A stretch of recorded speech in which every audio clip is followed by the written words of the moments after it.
Cohen, moi je suis tombé des nues en voyant ça. Ça veut dire, alors vous le savez, je mange pas de viande, ça fait 2 ans et demi, mais je pense aux gens qui sont musulmans, je pense aux gens qui sont juifs. C'est qu'aujourd'hui, quand ils mangent un yaourt light, ils mangent du porc.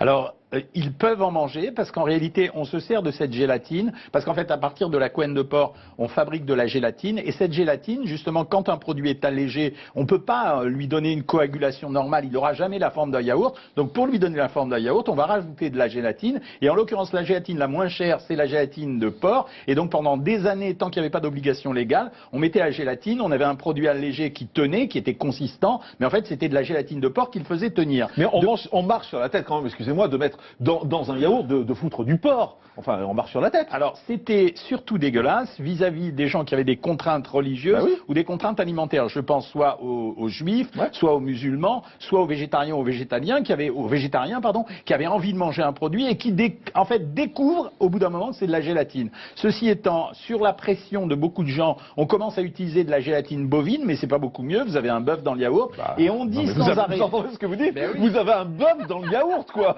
Excusez-moi.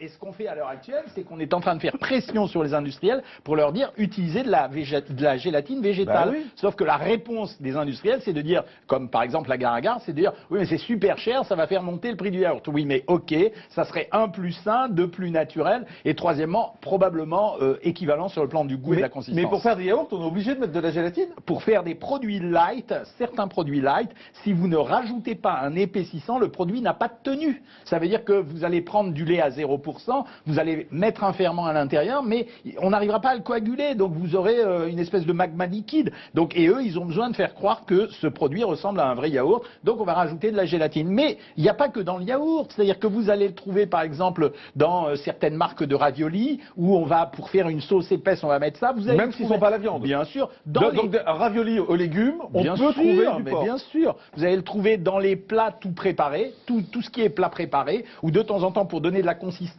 à la sauce parce qu'on n'a pas l'argent pour mettre de la crème fraîche ou pour mettre des produits ou de l'huile ou du beurre, etc. On va rajouter de la gélatine. Donc vous l'avez dans plein de produits. C'est pour ça qu'aujourd'hui, quand vous êtes juif, musulman ou végétarien ou végétalien, vous êtes obligé de regarder sur l'étiquette parce que maintenant, c'est écrit, en revanche. Maintenant on est obligé. Il n'y a pas juste écrit gélatine, il y a écrit gélatine de porc. On est obligé gélatine et de préciser l'origine si c'est du beurre, si c'est du porc ou du bœuf. D'accord, mais c'est ou un ou l'autre. De toute façon, quand c'est de la gélatine, à part la gélatine végétale, l'agar-agar qui sera précisée, non, ça peut être que de l'animal. Donc en fait, je découvre aujourd'hui que depuis 2 ans et demi, je dis je mange pas de viande, mais dès que je mange un yaourt light, en fait, j'ai pas arrêté de manger du porc. Ouais, et vous donnez une information comme quoi vous êtes au régime puisque vous mangez des produits allégés en même temps. Eh ben oui, mais ça se voit que j'ai besoin d'un régime de toute façon. Il n'y a pas besoin de le dire. D'accord, mais écoutez, c'est assez surréaliste.